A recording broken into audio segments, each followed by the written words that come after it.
തെളിച്ചമേകാൻ പൊൻപുലർക്കാലം വെളിച്ചമാകും നുറുങ്ങുവെട്ടം പക്ഷിപരാഗം തെളിച്ചു കാട്ടും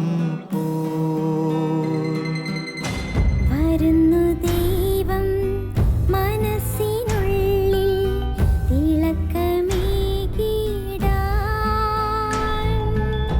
തരുന്നു ധ്യാന പ്രകാശമാർക്കും വിളക്ക് വയ്ക്കുമ്പോൾ നുറുങ്ങുവെട്ടം ഇറങ്ങിടട്ടെ ഹൃദന്തമെല്ലാം യുഗപ്രകാശത്താൽ മറഞ്ഞിടട്ടെ മാനാന്ധകാരം യുഗപ്രസാദത്താൽ നുറുങ്ങുവെട്ടം.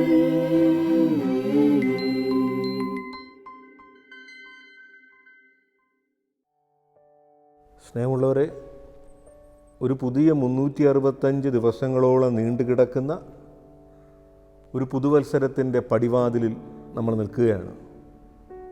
എല്ലാവർക്കും പുതുവത്സരത്തിൻ്റെ എല്ലാ മംഗളങ്ങളും നേരുന്നു. ഒരു പുതിയ പ്രതീക്ഷയാണ് എല്ലാവരും മനസ്സിൽ രൂപപ്പെടുത്തുന്നത്. ഇനിയെല്ലാം ശുഭമാകും.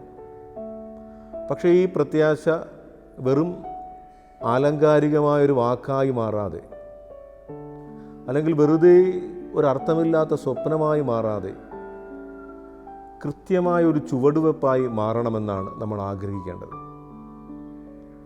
ബൈബിളിലെ ഒരു വിചാരത്തിൽ നിന്ന് അത് വായിച്ചെടുക്കാവുന്നതാണ്. ക്രിസ്മസിൻ്റെ ഒരു ഓർമ്മകളിലാണ് നമ്മൾ. ആ ക്രിസ്മസിൻ്റെ ഏടുകളിൽ ചില വരികൾ ഇങ്ങനെയാണ്: ജോസഫ് തൻ്റെ ഭാര്യ മറിയത്തെയും കുഞ്ഞിനെയും കൊണ്ട് ഈജിപ്തിലേക്ക് പോകുന്ന യാത്രയിൽ ഒരു രാത്രിയിൽ ഉറങ്ങുകയായിരുന്നു. അയാൾക്കൊരു സ്വപ്നമുണ്ടായി. സ്ത്രീയെയും കുഞ്ഞിനെയും കൂട്ടി ഈജിപ്തിലേക്ക് പുറപ്പെട്ടുകൊള്ളുക.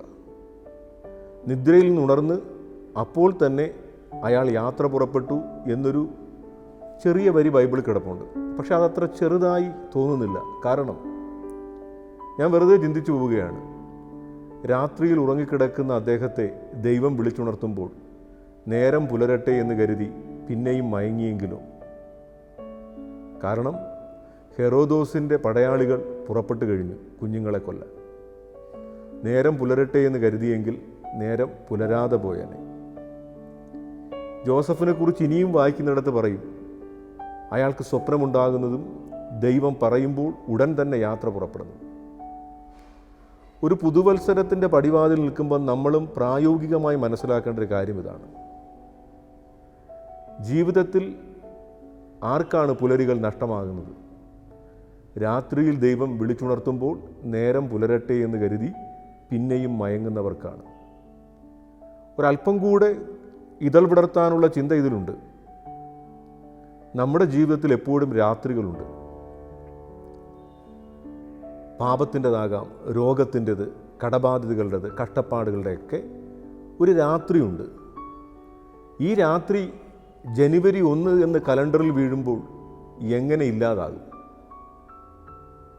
നമ്മളെല്ലാം പിന്തുടർന്നുകൊണ്ടേയിരിക്കും. പക്ഷേ ഒരു കാര്യം നമുക്ക് തീരുമാനിക്കാം: ഏതിരുളിലും ഒരു നക്ഷത്ര വെളിച്ചമുണ്ട്, ഒരു നിലാവുണ്ട്. ഈ ഇരുളിൽ നമ്മളെ ദൈവം വിളിച്ചുണർത്തും. അപ്പോൾ ഒരു പുതിയ തീരുമാനത്തോടുകൂടെ, പുതിയ ധൈര്യത്തോടുകൂടെ, പുതിയ ഉണർവോടുകൂടെ ആ രാത്രിയിൽ തന്നെ നമ്മൾ നടക്കുക, യാത്ര ആരംഭിക്കുക. നടന്ന് നമ്മൾ ഒരു പുതിയ പുലരിയിലെത്തും. രാത്രിയിൽ ഉറങ്ങി ഒരു പുലരിക്ക് വേണ്ടി നമ്മൾ കാത്തിരിക്കരുത്. രാത്രിയിൽ ദൈവം വിളിച്ചുണർത്തുമ്പോൾ ആ രാത്രി തന്നെ യാത്ര ആരംഭിക്കുക. നമ്മൾ നടന്നെത്തുന്നത് ഒരു സൂര്യ വെളിച്ചത്തിലാണ്. ഈ പുതുവത്സരത്തിൻ്റെ പടിവാതിലിൽ നിങ്ങൾ ചെയ്യേണ്ടത്, നേരം പുലരും മുമ്പേ, പുലരാനുള്ള നേരം സ്വപ്നം കണ്ടിരിക്കാതെ ഈ രാത്രിയിൽ തന്നെ ഉണർന്നെഴുന്നേൽക്കുക. ചെയ്യേണ്ട കാര്യങ്ങൾ ചെയ്തു തുടങ്ങുക. നിശ്ചയമായും ഒരു പുലരിവട്ടത്തിലെത്തും. നല്ല ഉദിച്ചുയരുന്ന സൂര്യപ്രകാശത്തിൽ നിറഞ്ഞു കവിഞ്ഞ് നിങ്ങൾ നിൽക്കും. എല്ലാവർക്കും സ്നേഹപൂർവ്വം പുതുവത്സരാശംസകൾ.